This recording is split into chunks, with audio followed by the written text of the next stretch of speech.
लगातार संकेत Donald Trump दे रहे हैं और कई मंचों पर भारत की और अमेरिका की उपस्थिति भी हो चुकी है। आपको याद होगा जब पिछले कार्यकाल में डोनाल्ड ट्रंप के भारत 370 लेके आया था, उस वक्त पाकिस्तान ने अंतर्राष्ट्रीय मंचों पर इसका बहुत विरोध किया था, लेकिन डोनाल्ड ट्रंप ने इस पर कोई भी अपनी प्रतिक्रिया नहीं दी और अगर देखा जाए तो वो इससे सहमत थे। अब यह माना जा रहा है कि तीसरे कार्यकाल में नरेंद्र मोदी के हो सकता है कि पीओके पर भी भारत अपना दावा ठोक दे और कब्जा भी कर ले। आप क्या मानते हैं? बहुत शुक्रिया आपका मनोज जी। सबसे पहले तो मुझे इस बहादुरी की दाद देनी पड़ेगी कि जिस तरह आप पीओके का ये कह रहे हैं कि हम उस पर धावा बोल के उसको हासिल कर लेंगे, तो इसको प्रैक्टिकली कितना इम्प्लीमेंट किया जा सकता है, उसके लिए अगर आप 2019 का एक इंसिडेंट जो है उसको कोट कर देते तो मेरा ख्याल है कि वो बड़ा बेहतरीन होता। जवाब जो है वो बड़ा बेहतरीन था। कोशिश आप लोगों ने की थी लाजमी तौर पे एक सर्जिकल स्ट्राइक के नाम पर, लेकिन उसमें आप बाकायदा तौर पर नाकाम हो गए थे। कैसे? तो लिहाजा ये पीओके की बात जो है उसको तो आप छोड़ दीजिए। पीओके कैसे होगा ये तो बता दो। तो आपकी तरफ आपने करना था जो बहुत सारे 370 लोगों को आपने ठोक ठाक के वापस आ गए थे। वो किस तरीके से उतारी है, वहां पे कितना कर्फ्यू लगा के, कितनी फौज उतार के, कितने लोगों को मार के, कितनी औरतों को बेवा करके, कितने बच्चों को यतीम करके, आप लोग अगर ये समझते हैं कि हमने ये बड़ा एक इंसानियत वाला बड़ा अच्छा काम किया है, तो आप समझते रहे, लेकिन दुनिया इसको अच्छे नजरिए से जोएब साहब, शायद आप भूल गए जम्मू कश्मीर में चुनाव हुए हैं। अभी जम्मू कश्मीर में चुनाव हुए हैं, वहां की चुनी हुई सरकार आ गई है और अभी भी 370 है कि पाकिस्तान की सरहद क्रॉस करने से पहले एक दफा, सिर्फ एक दफा, ज्यादा नहीं, सिर्फ एक दफा जरा अभिनंदन से पूछ लीजिएगा कि अगर हम वहां जाएंगे तो हमारे साथ क्या हशर होगा। तो लिहाजा ये आप पहले, आपका एयर चीफ कहता है मेरे पास तैयारी नहीं है, MiG-21 आपका गिर जाता है, हेलीकॉप्टर आपके तबाह हो जाते हैं, आपके पास तो पहले इंस्ट्रूमेंट तो अपने पूरे कीजिए पाकिस्तान का मुकाबला करने के लिए। किरोड़ी सिंह जी शुरू कर दें सैन्य शक्ति के मामले में लगता है जोएब साहब भारत को बहुत हल्के में नहीं ले रहे। ये ख्वाब बहुत अच्छा है, ये देखने में, सुनने में, बात करने में ख्वाब बहुत अच्छा है। ख्वाब देखने में कोई पाबंदी नहीं है। अनम्यूट कर लीजिए किरोड़ी सिंह जी, अनम्यूट कर लीजिए। टीवी चैनल पे बैठ के हम चाहे पूरे का पूरी दुनिया फतह कर लें, उसका हमारी सेहत पे कोई असर नहीं है। हाँ, अगर दम है तो भाई फिर देख लेते हैं। किरोड़ी सिंह जी, सैन्य शक्ति के मामले में जोहेद साहब कुछ ज्यादा हल्के में नहीं ले रहे भारत को?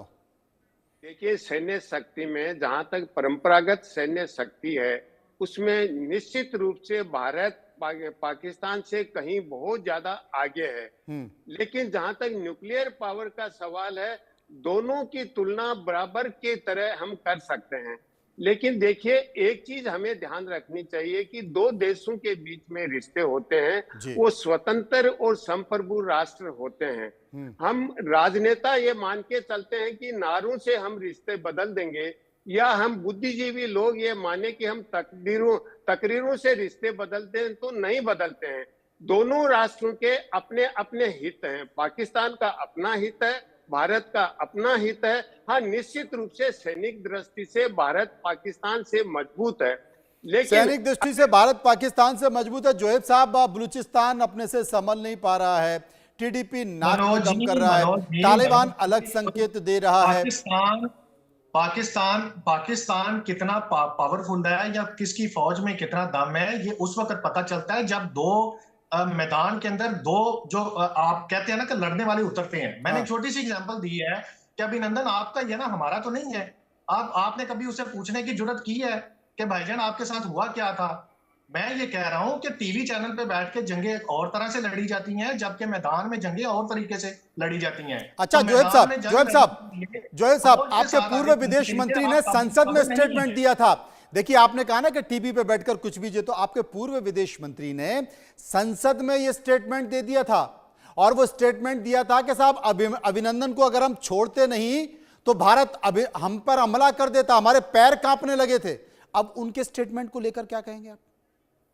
नहीं, देखें, स्टेटमेंट जिसकी आप बात कर रहे हैं, उस स्टेटमेंट का तो आपके विदेश मंत्री थे, संसद में स्टेटमेंट था उनका कि अभिनंदन हमारे कब्जे में था, हमारे पैर कांप रहे थे अगर कहीं भारत हमला ना कर दे। पाकिस्तान का वज़ीर आज़म था उस टाइम, उन्होंने असेंबली में खड़े होकर ये कहा था कि जस्ट फॉर गुडविल जेस्चर, उसके तहत हम छोड़ रहे हैं। अदरवाइज वो तो हमारे ये कह रहे थे कि कहीं भारत हमला ना कर दे, हमें इस बात का डर था। ये हमारा जर्फ था, ये हमारा जर्फ था कि हमने उसे छोड़ा, वरना जो उसके साथ हाल हुआ था उससे पहले ये तो पूछ लें कि जो चाय उसने पी थी उसका जायका कैसा था। वो आज तक भी उसको याद होगा, उसके नाइटमेयर उसके लिए बना हुआ है। तो लिहाजा ये छोड़ दीजिए। तो कह रहा हूं, आप एक अभिनंदन के बंद कमरे में बात कर रहे हैं। यहाँ पाकिस्तान की संसद में खड़े होकर विदेश मंत्री कह रहा था, पाकिस्तान का विदेश मंत्री कह रहा था कि हम लोगों के पैर कांपने लगे थे कि अभिनंदन को अगर हम छोड़ते नहीं तो अभिनंदन हमला कर देता। अभी आप कह रहे हो कि मैदान में पता चलेगा दोनों की स्थिति कहां है। हमले के डर से आपने अभिनंदन को छोड़ दिया। तो हमारे पास तो अभिनंदन कैसे हमला कर सकता था? पहले तो आप अपनी स्टेटमेंट करेक्ट कर लीजिए कि अभिनंदन तो हमारे पास था, तो हमला किसने कर देना था? आप पहले इस चीजों को ना, मैं खुद इस चीज पे मानने को तैयार हूं। देखें, जो भी मामलात हैं डिप्लोमेटिकली मामलात को हल होना चाहिए, इसमें कोई दो राय नहीं है। लेकिन जब हम कंपेयर करने के लिए तुरेंगे ना, चलेंगे, तो कंपेयर करते वक्त फिर हमें ये देखना पड़ेगा कि माजी में ये फौज 1947 वाली नहीं है, ये फौज 65 वाली नहीं है, ये फौज 71 वाली भी नहीं है, 98 वाली भी नहीं है। ये फौज आज की 20वीं सदी 21वीं सदी की फौज है। आपको ये समझना पड़ेगा कि आप ये बैलिस्टिक मिसाइल अबाबिल 2 के हमने तजर्बे किए हैं। क्यों, क्या मसला है आपको? अमेरिका ने, जहां पे अमेरिका जिसके आप अभी गुण गा रहे हैं, जब वो हमसे इतना डर रहा है तो फिर आपको भी ये सोचना चाहिए कि आप कहां पे खड़े हैं। बाप रे बाप, किरोड़ी सिंह जी, अमेरिका कांप रहा है पाकिस्तान से। शोएब साहब क्या करें? पाबंदी की बात की ताली जाती है बजाए जब आपके उनको कुछ स्टेटमेंट नजर पे। आता है। अमेरिका आपसे कांप रहा है और टीटीपी आपको ठोक रहा है। अमेरिका आपसे कांप रहा है और बलूचिस्तान के लड़ाके आपके सैनिकों को ठोक रहे हैं और आपकी सेना समझ नहीं पा रही है। आधी सेना कह रही है कि साहब तालिबान से कंप्रोमाइज कर लेना चाहिए और आधी सेना कह रही है लड़ना चाहिए। किरोड़ी नहीं, सिंह आपको ये किसने कहा कि आधी सेना कह रही है? किरोड़ी वो सिंह सेना हमारी है। जोहेब साहब कह रहे हैं कि अमेरिका भी कांप रहा है पाकिस्तान से, क्या करें? हम तो चुन चुन के मार रहे हैं, हम तो उनके जो ठिकाने हैं उनको भी तबाह कर रहे हैं। जहां पे हमें जरूरत पड़ती है हम ये स्ट्राइक भी करते हैं। अगर ये चुन चुन कर मार रहे थे तो फिर कजाकिस्तान क्या करने गए थे? दही बल्ला खाने गए थे? अगर चुन चुन कर मार रहे हैं तो कजाकिस्तान किस लिए गए थे? सेना की जो आपने बात की है ना, सेना की, कि आधी सेना ये कह रही है, आपको किसने कहा कि आधी सेना ये कह रही है? भाई आप ही के आर्मी चीफ कह रहे हैं कि तालिबान हमारी सुन ही नहीं रहा है। बात अफगानिस्तान की हो रही है। आप जो चीजों को, तो तालिबान कहां है? तालिबान का नासा में है क्या? जो फैक्ट्स हैं, तालिबान भी तो अफगानिस्तान में ही है। टीटीपी भी तो अफगानिस्तान और पाकिस्तान पे बॉर्डर पे है। पाकिस्तान का बड़ा क्लियर स्टांस है कि टीटीपी को पाकिस्तान से निकाला गया, वो इस वक्त अफगानिस्तान में मौजूद है। अफगानिस्तान में उनको पनाह दी हुई है। कमाल कर रहे हो। अभी तो आपके बहुत काबिल साइंटिस्ट और कर्मचारियों को जो परमाणु संयंत्र में काम करते हैं, अभी तो वो उठा के ले गया था उनको। अभी तो उठाकर लेके गया है, बंधक बना लिया। किसको किया? आपके परमाणु संयंत्र में काम करने वाले कर्मचारियों को, वैज्ञानिकों को उठाकर ले गया था ना टीटीपी, बंधक बना लिया था ना। ये कब की बात कर रहे हैं आप? अरे भाई अभी की, आप भूल गए? नहीं, अभी क्या? अरे 15-20 दिन पहले, अरे वीडियो जारी हुआ था। आपको वीडियो सुनवा दें, आपको वीडियो सुनवा दें। टीटीपी ने जिन कर्मचारियों को परमाणु संयंत्र को अगवा किया उसका वीडियो जारी हुआ, सुनवा दें। मनोज जी चलाए वीडियो, मैं तो कह रहा हूं चलाए वीडियो। अगर आप चलिए चलवा देते हैं, प्रोड्यूसर को बोलूंगा वीडियो चलवा देंगे एक बार। किरोड़ी सिंह जी, अभी हाल ही में टीटीपी ने कई सारे साइंटिस्ट और कर्मचारियों को अगवा कर लिया था। उन्होंने मांग भी रखी थी और उन्होंने संकेत भी दे दिए थे। साथ ही पाकिस्तान की सरकार को, शहबाज की सरकार को साफ तौर पर कह दिया कि आप इस मामले में ना आए, हमारी लड़ाई सीधे पाकिस्तान के सैनिकों से है। लेकिन एक जो स्टेटमेंट था जोहेब साहब का, वो स्टेटमेंट तो डाइजेस्ट करने लायक नहीं है। जोहेब साहब कह रहे हैं कि पाकिस्तान से तो अब अमेरिका भी घबराने लगा है, थरथराने लगा है, कांपने लगा है। देखिए, ये जाहिद साहब का मुझे लगता है एग्जेगरेशन है। जाहिद साहब अगर कभी यूरोप और अमेरिका में गए हैं तो पाकिस्तानी और हिंदुस्तानियों की दोस्ती एक मिसाल है।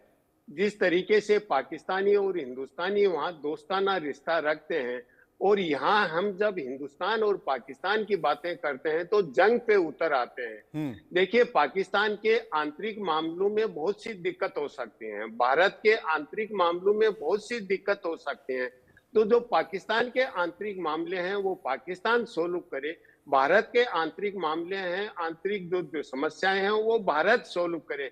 लेकिन भारत की तुलना में पाकिस्तान में जो आंतरिक स्थिति है वो ज्यादा खराब है, और इसके लिए पाकिस्तान का आवाम जिम्मेदार नहीं है, पाकिस्तान के हुक्मरान और पाकिस्तान की सेना जिम्मेदार है।